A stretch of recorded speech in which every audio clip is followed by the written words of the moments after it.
Complete हो गया। अब देखिए इसमें स्पीड आ गई है 32 वर्ड पर मिनट। एक्यूरेसी है 99.36। एक वर्ड लास्ट वाला गलत हो गया है। अब इसमें दिखाएगा कौन सा गलत है। ये बस जो माध्यम टाइप करना था तो मैं टाइप करने के बाद ही टाइम ओवर हो गया था।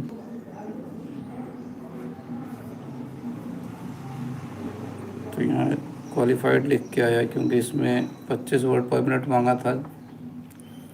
कहीं कहीं 30 वर्ड पर मिनट मांगते हैं हिंदी में। ये पैरा देख सकते हैं आप, कहीं भी गलती नहीं है, सिर्फ एक लास्ट में गलत हुआ है। तो किसी किसी में 10% गलती माफ़ होती है, कहीं कहीं 5%, 5 वर्ड सिर्फ गलत हो सकता है।